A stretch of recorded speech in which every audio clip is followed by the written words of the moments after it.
அன்பின் பிதாவே, இந்த காலை வேலைக்கா உமக்கு நன்றி செலுத்துகிறோம். சர்வ வல்லமையுள்ள தேவன் ஆண்டவரே, ஸ்தோத்திரம் ராஜா, மை துதிக்கிறோம். ஆண்டவரே, மை துதிக்கிறோம், நன்றியோடு மை துதிக்கிறோம், ஸ்தோத்தரிக்கிறோம். இம்மட்டும் எங்களுக்கு உதவி செய்தீர், அதற்காய் ஸ்தோத்திரம். நீர் பெரியவர், பெரிய காரியங்களை செய்கிற தேவன், எங்களோடு கூட இருக்கிறீர், அதற்காக மை துதிக்கிறோம். உம்முடைய வேதத்தை நேசிக்கிறவர்களுக்கு மிகுந்த சமாதானம் உண்டு, அவர்களுக்கு இடரல் இல்லை என்று வேத வசனம் சொல்லுகிறபடி உம்முடைய சமாதானத்தினால் எங்களை நிரப்பி ஆசீர்வதிங்க. இந்த நாளின் வேத தியானத்தை எங்களுக்கு ஆசீர்வாதத்தை தாங்க. நீங்க எங்க கூட பேசுங்க. நேசிக்கிற இயேசு கிறிஸ்துவின் இனிய நாமத்தில் கேட்கிறோம் பிதாவே, ஆமீன். அப்போஸ்தலர் 22வது அதிகாரம் 15வது வசனம். நீ கண்டவைகளையும் கேட்டவைகளையும் குறித்து சகல மனுஷருக்கு முன்பாக அவருக்கு சாட்சியாய் இருப்பாய். இது அனனியா பவுல பார்த்து பேசுற காரியங்களை நம்ம இப்ப தியானிக்கிறோம். முந்தின வசனத்துல பவுல எதுக்கு ஆண்டவர் தெரிந்து கொண்டார் அப்படின்னு சொல்லிட்டு சொல்லப்பட்டிருக்கு.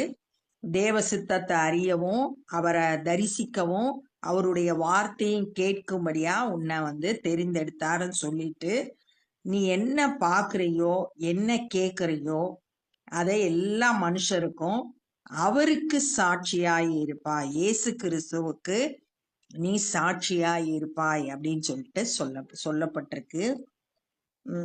நம்மளும் கூட அவருக்கு சாட்சிகளா வாழ அழைக்கப்படுகிறோம். நம்மளோட பேச்சு, நம்மளோட நடத்தை எல்லாம் இயேசுவ மற்றவர்களுக்கு காட்டக்கூடியதா இருக்கணும். இப்பொழுது நீ தாமதிக்கிறது என்ன? நீ எழுந்து கர்த்தருடைய நாமத்தை தொழுது கொண்டு ஞானஸ்நானம் பெற்று உன் பாவங்கள் போக கழுவப்படு என்றான்.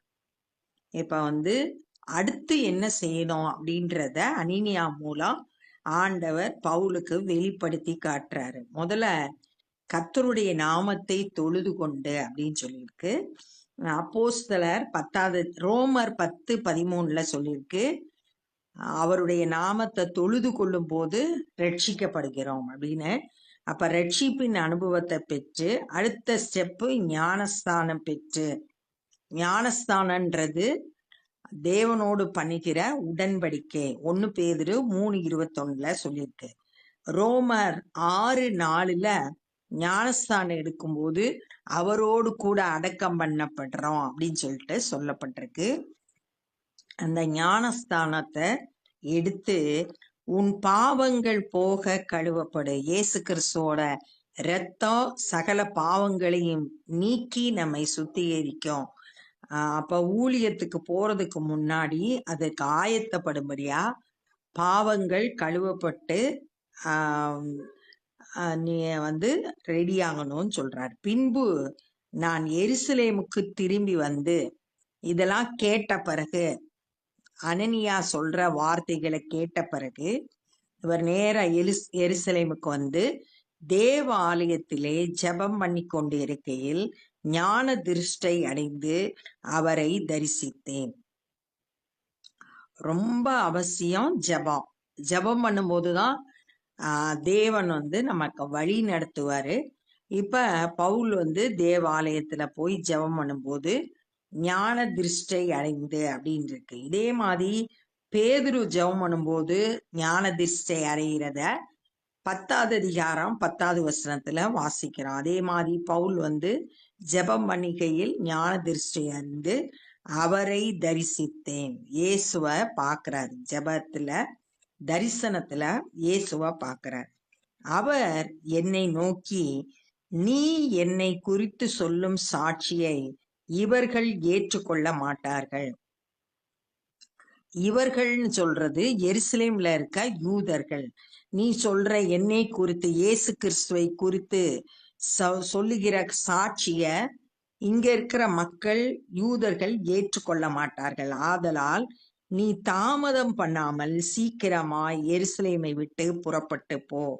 எருசலேம்ல வெயிட் பண்ணாத, தாமதிக்காம கிளம்பி எருசலேமை விட்டு கிளம்பு அப்படின்னு சொல்றார். அப்ப அவருடைய ஊழியத்துல ஆண்டவர் வழி நடத்துறார், எங்க போகணும் அப்படின்றத வழி நடத்துறத பார்க்கிறோம். அதற்கு நான், ஆண்டவரே, உம்மிடத்தில் விசுவாசமாய் இருக்கிறவர்களை நான் காவலில் வைத்து ஜெப ஆலயங்களிலே அடித்ததையும், உம்முடைய சாட்சியாகிய ஸ்தேவானுடைய இரத்தம் சிந்தப்படுகிற போது நானும் அருகே நின்று அவனை கொலை செய்வதற்கு சம்மதித்து அவனை கொலை செய்தவர்களின் வஸ்திரங்களை காத்து கொண்டிருக்கிறதையும் இவர்கள் அறிந்திருக்கிறார்களே என்றான். அப்ப பவுல் தன்னை குறிச்சு ஆண்டவர்கிட்ட சொல்றாரு, உங்களை விசுவாசிக்கிறவங்கள நான் காவல்ல போடுவித்தேன், அடித்தேன். இதெல்லாம் அப்போஸ்தலர் 8வது அதிகாரத்துல நம்ம வாசிக்கலாம். சபையை துன்பப்படுத்தின சவுல அங்க நம்ம பார்க்கலாம்.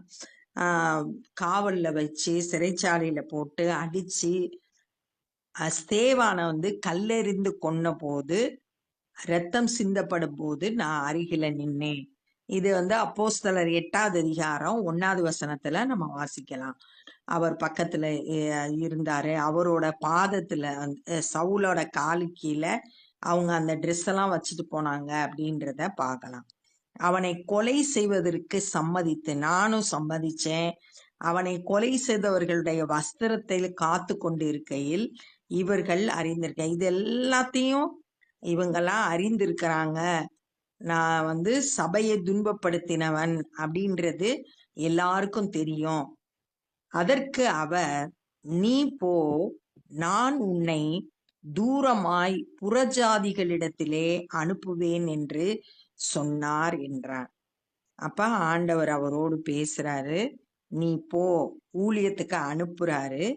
புறஜாதியின் இடத்துல போய் சுவிசேஷம் அறிவிக்கும்படியா சொல்றாரு. ஆண்டவர் அனுப்பி பவுல் ஊழியத்துக்கு கடந்து செல்றாரு. அப்ப அந்த ஊழியம் ஆசீர்வதிக்கப்படும். அநேக புறஜாதியினரை கிறிஸ்துவண்டை பவுல் வழி நடத்தினார். இந்த வார்த்தை வரைக்கும் அவனுக்கு செவி கொடுத்தார்கள். இவன் பேசுற இந்த வார்த்தையை கேட்கிற வரைக்கும் எல்லாரும் அவன் சொல்றத கேட்டுக்கிட்டு இருந்தாங்க. ஏன்னா இங்க பவுல பிடிச்சிட்டு போற வழியில கோட்டையில ஏறும்போது படியில நின்று பிரசங்கம் பண்றது, சேனாதிபதிட்ட உத்தரவு வாங்கி பிரசங்கம் பண்றத நம்ம பார்க்கிறோம். அப்ப அந்த பிரசங்கத்துல இவ்வளோ நேரம் பேசினத வரைக்கும் கேட்டுக்கிட்டு இருந்தாங்க. பின்பு இப்படிப்பட்டவனை பூமியிலிருந்து அகற்ற வேண்டும், இவன் உயிரோடு இருக்கிறது நியாயம் அல்ல என்று மிகுந்த சத்தமிட்டு சொன்னார்கள். எல்லாம் ஜனங்கள், யூதர்கள் எல்லாம் சேர்ந்து இனி உயிரோடு இருக்கக்கூடாது அப்படின்னு சொல்லிட்டு சத்தமிடுறாங்க. இவ்விதமாய் அவர்கள் கூக்குரல் இட்டு தங்கள் மேல் வஸ்திரங்களை எரிந்து விட்டு ஆகாயத்தில் புழுதியை தூற்றி கொண்டு இருக்கையில், பயங்கர சத்தம் போடுறாங்க, ட்ரெஸ்ஸ கழட்டி எரிஞ்சிடுறாங்க, புழுதிய தூத்துறாங்க. சேனாதிபதி அவனை கோட்டைக்குள்ளே கொண்டு வரும்படி கட்டளையிட்டு அவர்கள் அவனுக்கு விரோதமாய் இப்படிப்பட்ட கூக்குரல் இட்ட முகாந்திரத்தை அறியும்படிக்கு அவனை சவுக்கால் அடித்து விசாரிக்க சொன்னான். இப்ப சேனாதிபதி ஒரு உத்தரவு போடுறான், இந்த ஜனங்கள்லாம் ஏன் கத்துறாங்க, இவன் என்ன செஞ்சான் அப்படின்றத விசாரிக்கும்படி சவுக்கால் அடித்து விசாரிக்க சொன்னான். அந்தபடி அவர்கள் அவனை வாரினால் அழுத்த கட்டும்போது பவுல் சமீபமாய் நின்ற நூற்றுக்கு அதிபதியை நோக்கி, இதே 21வது அதிகாரத்துல 32வது வசனத்துல சேனாதிபதி தன்னோட போர் சேவகர்களையும் போர் சேவகர்களுக்கு 100 பேருக்கு தலைவனான நூற்றுக்கு அதிபதியையும் தன்னோட கூட்டிட்டு வந்தான் அப்படின்னு சொல்லிட்டு வாசிக்கிறோம். அதுல நூற்றுக்கு அதிபதி ஒருத்தனை, இவங்கெல்லாம் ரோம அதிகாரிகள், அவனை பார்த்து, ரோமனும் நியாயம் விசாரிக்கப்படாதவனுமாய் இருக்கிற மனுஷனை அடிக்கிறது உங்களுக்கு நியாயமா என்றார். பவுல் அந்த நூற்றுக்கு அதிபதியை பார்த்து ஒரு கேள்வி கேட்கிறாரு. நான் ரோமனும் நியாயம் விசாரிக்கப்படாதவன் என்ன தப்பு செஞ்சன்றதையே விசாரிக்காம அடிக்கிறீங்க, இது நியாயமா அப்படின்னு கேட்டான். நூற்றுக்கு அதிபதி அதை கேட்டு சேனாதிபதியினிடத்தில் போய் அதை அறிவித்து, நீர் செய்ய போகிறதை குறித்து எச்சரிக்கையாயிரும், இந்த மனுஷன் ரோமன் என்றான். ரோமனா இருந்தா நியாயம் விசாரிக்காம இவங்க தண்டனை கொடுத்தாங்கன்னா அடுத்து அது ஒரு பெரிய குற்றமாயிரும். அதுக்கு அந்த சேனாதிபதி தண்டனையை பெற வேண்டியது இருக்கும். அதனால எச்சரிக்கையா இரும் அப்படின்னு சொல்றார். அப்பொழுது சேனாதிபதி பவுலினிடத்தில் வந்து, நீ ரோமனா, எனக்கு சொல் என்றான். அதற்கு அவன், நான் ரோமன் தான் என்றார். நீ ரோமனான்னு கேட்டவுடனே ஆமான்னு சொல்றான். சேனாதிபதி பிரதியுத்தரமாக, நான் மிகுந்த திரவியத்தினாலே இந்த ஸ்லாக்கியத்தை சம்பாதித்தேன் என்றான். நான் நிறைய பணம் கொடுத்து இந்த ரோமன்ற அந்தஸ்தை நான் பெற்றுக்கொண்டேன். அதற்கு பவுல், நானும் இந்த ஸ்லாக்கியத்துக்கு உரியவனாகவே பிறந்தேன். ஆனா நான் ஏதோ பணம் கொடுத்து இதை வாங்கல. நான் ரோமனா பிறந்தது பிறவியிலேயே பிறந்திருக்கேன். இந்த ஸ்லாக்கியத்தை உரியவனாகவே பிறந்தேன். ஒருவேளை அவனுடைய தகப்பன் வந்து ரோமனா இருக்கலாம். ஏதோ ஒரு விதத்துல கர்த்தர் வந்து அந்த ஸ்லாக்கியத்தை எனக்கு கொடுத்திருக்காரு அப்படின்னு சொல்லிட்டு சொல்றான். நானும் இந்த ஸ்லாக்கியத்துக்கு உரியவனாகவே பிறந்தேன். அவனை அடித்து விசாரிக்கும்படி எத்தனமாய் இருந்தவர்கள் உடனே அவனை விட்டு விட்டார்கள். இவன் சொன்ன அந்த வார்த்தையை கேட்ட உடனே அடிக்காம விட்டுட்டாங்க. சேனாதிபதி அவன் ரோமன் என்று அறிந்து அவனை கட்டுவிப்பதற்காக பயந்தான். சேனாதிபதிக்கே பயம் வந்துருச்சு. ஐயோ, இவன் ரோமனா இருக்கான், இவனை கட்டி வச்சா பிரச்சனை வரும் அப்படின்னு பயந்துட்டான். பவுலின் மேல் யூதராலே ஏற்படுத்தப்பட்ட குற்றம் இன்னதென்று நிச்சயமாய் அறிய விரும்பி, ஆனா அதே நேரத்துல யூதர்கள் இவன் மேல என்ன குற்றம் சாட்டுறாங்க அப்படின்றத அறியணும் அப்படின்னு விரும்பி அவன் மறுநாளிலே அவனை கட்டவிழ்த்து பிரதான ஆசாரியரையும் ஆலோசனை சங்கத்தார் அனைவரையும் கூடி வரும்படி கட்டளையிட்டு, பிரதான ஆசாரியர், ஆலோசனை சங்கத்தார் இவங்கெல்லாம் யூதர்கள், ஆலயத்தோட தலைவர்கள், அவங்களெல்லாம் வர்றதுக்கு கட்டளையிட்டான். எல்லாரும் வந்துடணும். அவனை கூட்டி கொண்டு போய் அவர்களுக்கு முன்பாக நிறுத்தினான்.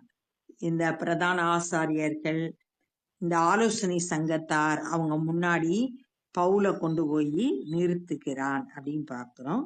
அப்ப பெரிய ஆபத்துல இருந்து ஆண்டவர் வந்து பவுலை தப்புவித்ததை இந்த நாள்ல நம்ம பார்த்தோம். இந்த நாள்ல நம்ம என்ன கற்றுக்கொண்டோம்னா, முதல்ல அனனியா வந்து பவுலோடு பேசுகிறத தியானிச்சோம். எதை பாக்குறியோ எதை கேட்கிறையோ அதை எல்லா மனுஷனுக்கும் இயேசு கிறிஸ்துவுக்கு சாட்சியா இரு அப்படின்னு சொல்ல, தாமதிக்காத, கர்த்தருடைய நாமத்தை தொழுது கொண்டு ஞானஸ்தானம் பெற்று உன்னோட பாவம் கழுவப்படணும் அப்படின்னு சொல்லிட்டு சொல்றத, இந்த வார்த்தைகள் எல்லாம் கேட்டு உடனே பவுல் வந்து எருசலேமுக்கு திரும்பி போய் அங்க தேவாலயத்துல ஜெபம் பண்ணும்போது ஒரு தரிசனத்தை பாக்குறாரு. இயேசு கிறிஸ்துவ அவரோடு பேசுறாரு.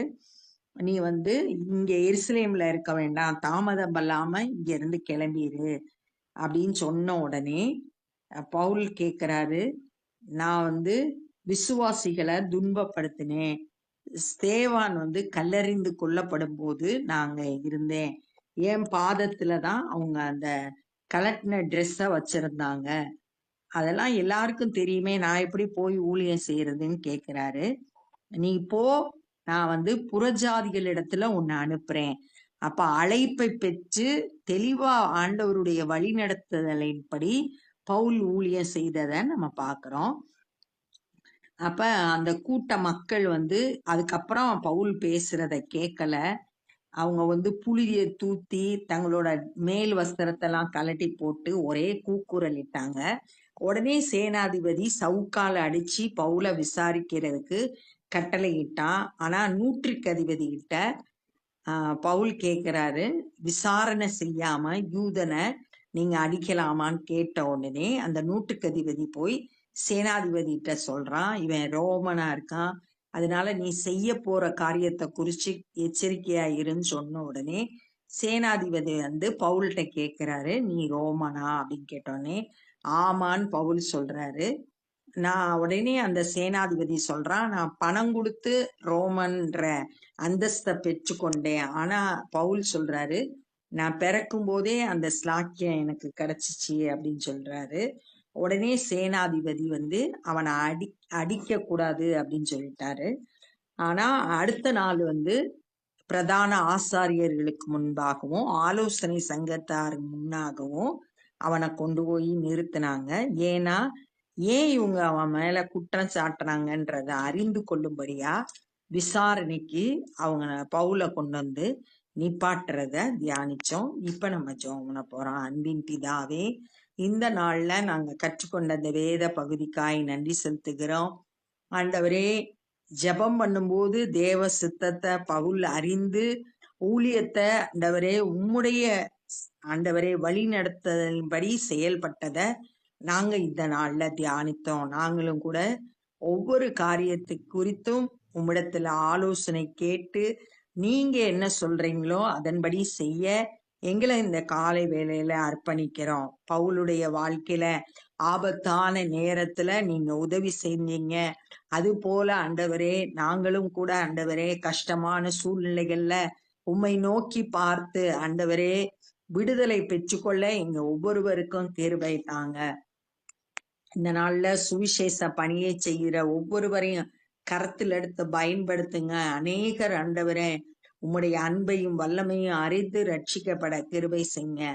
தேவனுடைய ராஜ்ய பணியிலே எங்களால் இயன்றதை செய்ய எங்களை அர்ப்பணிக்கிறோம். நேசிக்கிற இயேசு கிறிஸ்துவின் இனிய நாமத்தில் கேட்கிறோம் பிதாவே, ஆமேன். என் ஆத்துமாவே கர்த்தரை ஸ்தோத்திரி, என் முழு உலமே பரிசுத்த நாமத்தை ஸ்தோத்திரி. என் ஆத்துமாவே கர்த்தரை ஸ்தோத்திரி, கர்த்தர் செய்த சகல உபகாரங்களை மறவாதே. ஆமேன். God bless you.